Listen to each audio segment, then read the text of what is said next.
इस book series की पहली बुक में आपका बहुत ही ज़्यादा स्वागत है।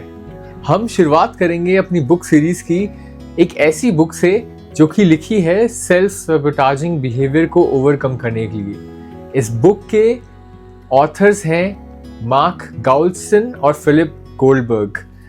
1996 में इस बुक का पहला एडिशन लॉन्च हुआ था और इस बुक को टू बी ऑनेस्ट मेरे हिसाब से बहुत स्मार्टली लिखा गया है और प्रेजेंट करा गया है फॉर द रीडर्स।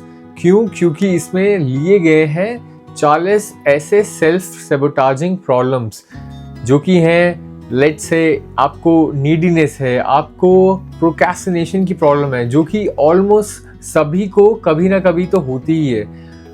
आपको गिल्टी फीलिंग होता है, आपको लगता है कि हार्ड वे ही है इज द राइट वे, आपको लगता है कि हमेशा हाँ बोलना सही है वहाँ पर भी जहाँ पर आपको ना बोलना चाहिए था।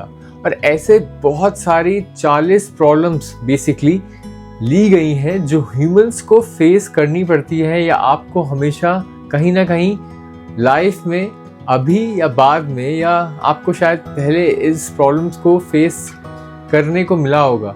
ऐसी प्रॉब्लम्स को उन्होंने इन 40 चैप्टर्स में लिया है और हर एक प्रॉब्लम को एक चैप्टर से डेडिकेट करा है और उस चैप्टर के एंड के अंदर उसकी समरी बताई है ताकि आप वहाँ से कुछ बुलेट पॉइंट्स अपने लिए लेके जाएं और उनको अप्लाई कर सकें अपनी लाइफ में। और अगर मैं की कॉन्सेप्ट्स की बात करूँ बुक के, तो ऑथर्स आर्ग्यू करते हैं कि सेल्फ सबोटाजिंग जो बिहेवियर होता है हमारी लाइफ में वो हमें actually sense of false safety देता है, एक काइंड ऑफ ऐसी फीलिंग देता है कि हाँ अगर हम ऐसा कर रहे हैं तो शायद हम सही कर रहे हैं।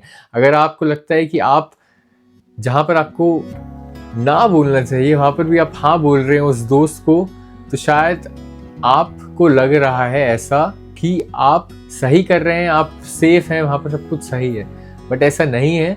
ऑथर्स इसलिए बोलते हैं कि जो बिहेवियर्स हैं ऐसे वो हम खुद ही क्रिएट करते हैं ऐसी सिचुएशंस के हिसाब से। और इम्पॉर्टेंट पार्ट ये है इस बुक से, जो मेन पार्ट जो सबसे पहला आपको सीखना है वो ये है कि इन सेल्फ सबोटाजिंग बिहेवियर्स को समझना कि कब वो आते हैं और कैसे वो आते हैं, उनको समझना बहुत ज़्यादा ज़रूरी है। अगर आप पहला स्टेप ये समझ लेते हैं जहाँ पर ये आपको पता लगेगा कि आपके बिहेवियर्स क्या हैं और अब वो कब आते हैं और किस लिए आते हैं, उसके बाद आप शायद आगे जा सकते हैं। क्योंकि कोई भी प्रॉब्लम को सॉल्व करने के लिए उस प्रॉब्लम के बारे में पता होना चाहिए, राइट। और इसी वजह से ऑथर्स ने भी यही आर्ग्यू करा है कि आपको पहला स्टेप यही करना है कि आपको वहाँ पर पहले उस प्रॉब्लम को समझना है, आपके प्रॉब्लम्स को, आपके सेल्फ सबोटाजिंग बिहेवियर को जो आपको होल्ड बैक करके रख रहा है बहुत टाइम से। और अगर आप समझ लेते हैं कोई भी प्रॉब्लम को तो उसके बाद आपको उसको पहले तो पॉजिटिव वे में लेना है, क्योंकि at the end of the day हम सभी को किसी ना किसी ऐसे सेल्फ सबोटाजिंग बिहेवियर को अपनी लाइफ से हटाना पड़ता है। और इसीलिए आपको वो पॉजिटिव माइंडसेट के हिसाब से आगे जाना है और उस प्रॉब्लम को फिर चैलेंज करना है। और वो आप कैसे कर सकते हैं ये भी ऑथर्स ने बताया है अपनी बुक के अंदर।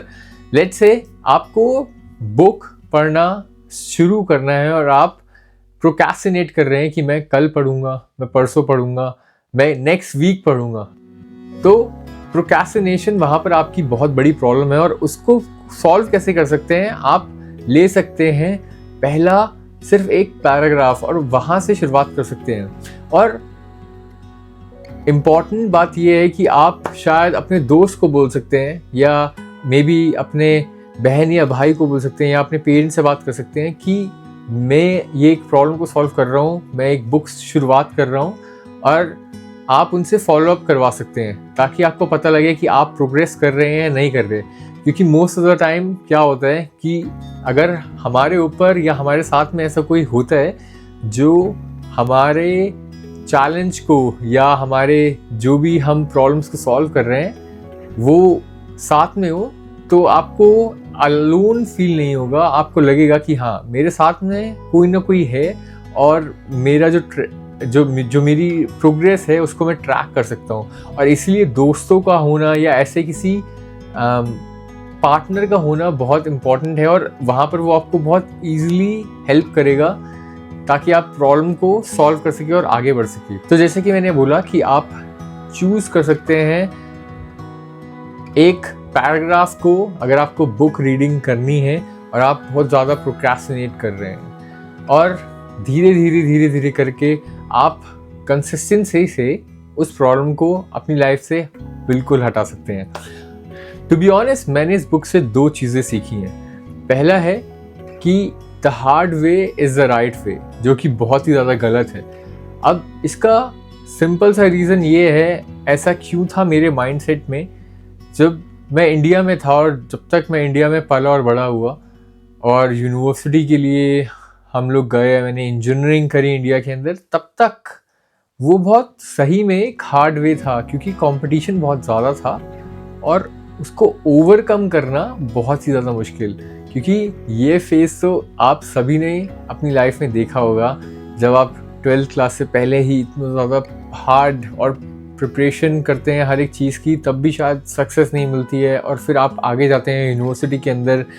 मे बी आपकी पसंद की यूनिवर्सिटी होती है, मे बी आपकी पसंद की यूनिवर्सिटी नहीं होती, जो मोस्ट ऑफ द केसेस में होता है, और आप फिर यूनिवर्सिटी के अंदर, कॉलेज के अंदर जाते हैं, आप उसको बहुत ही इंटेंसिव कोर्सेज को करते हैं, उसके बाद आप जॉब ढूंढनी शुरू करते हैं। तो ये बहुत ज़्यादा इंटेंसिव और कॉम्पिटिटिव प्रोसेस है, और इवेंचुअली मेरा माइंडसेट भी इसी के साथ में ऐसा ही डेवलप हुआ था कि ऐसा हो ही नहीं सकता कि ये इजी हो कोई भी चीज़ पाना। बट ऐसा हमेशा नहीं होता है।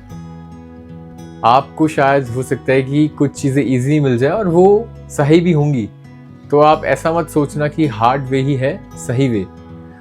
फिर जो मैंने इस बुक से सीखा वो ये था कि कैसे मैं लोगों को ना बोलूं, जहाँ पर शायद वहाँ पर मैं पहले हाँ बोलता था, और मेरा जो रिलेशनशिप है वो भी ब्रेक ना हो। तो वो भी मैंने इस बुक से सीखा। तो लेट्स से कि अगर आपको कहीं ना बोलना है, तो आप पहले उनको ना बोल सकते हैं, उनको कन्फ्रंट कर सकते हैं कि शायद ये पॉसिबल नहीं है, और उसके बाद उनको एक रीज़न दे सकते हैं कि ये पॉसिबल नहीं है क्योंकि मुझे शायद कुछ और करना है, मेरे शायद कुछ और प्लान्स हैं। अगर आपकी वो रिस्पेक्ट करते हैं ना, तो वो आपको शायद समझ जाएंगे अच्छे से, और यही मैंने सीखा है इस बुक से भी। तो ये तो थे 2 इम्पॉर्टेंट लेसन्स जो मैंने इस बुक से अपनी लाइफ के अंदर जो लेके आया मैं। बट इन जनरल अगर आप इस बुक को पढ़ेंगे, और मेरा रिकमेंडेशन भी है इस बुक सीरीज़ के साथ में, यही गोल है मेरा कि आपको पहले तो इस बुक के बारे में बताऊं थोड़ा सा, और उसके बारे में थोड़ा डिस्कस करूं कि मैंने उससे क्या सीखा, ताकि आप समझ पाएँ कि आपके लिए ये बुक है या नहीं। क्योंकि आपको वही बुक पढ़नी चाहिए जिसकी आपको ज़्यादा ज़रूरत है अभी, क्योंकि बुक्स तो हैं हज़ारों, बट हम नहीं पढ़ सकते वो इतनी सारी बुक्स। आपके लिए सिर्फ वो ही बुक्स इम्पॉर्टेंट है जिसके लिए, या जिसको आपको लगता है कि हाँ मेरे को ये अभी प्रॉब्लम है और इस बुक पढ़ने से ये प्रॉब्लम सॉल्व हो सकती है। तो ये बुक बेसिकली एक यूनिवर्सल बुक है, जहाँ पर आप अगर इस बुक को पढ़ते हैं, get out of your own way, वहाँ पर आप लाइफ के अंदर कुछ चीज़ें सीखेंगे, वो बहुत इम्पॉर्टेंट है सक्सेस के लिए। तो ये थी दोस्तों समरी और उसका discussion get out of your own way book की। आपको आई होप कुछ यहाँ से चीज़ें मिली होंगी, कुछ लेसन्स मिले होंगे जो आपको हेल्प करेंगे लाइफ के अंदर आगे बेटर डिसीजन लेने के लिए। अब हम मिलेंगे अपनी नेक्स्ट वीडियो के अंदर अपनी नई बुक के साथ में। तब तक के लिए take care and good bye.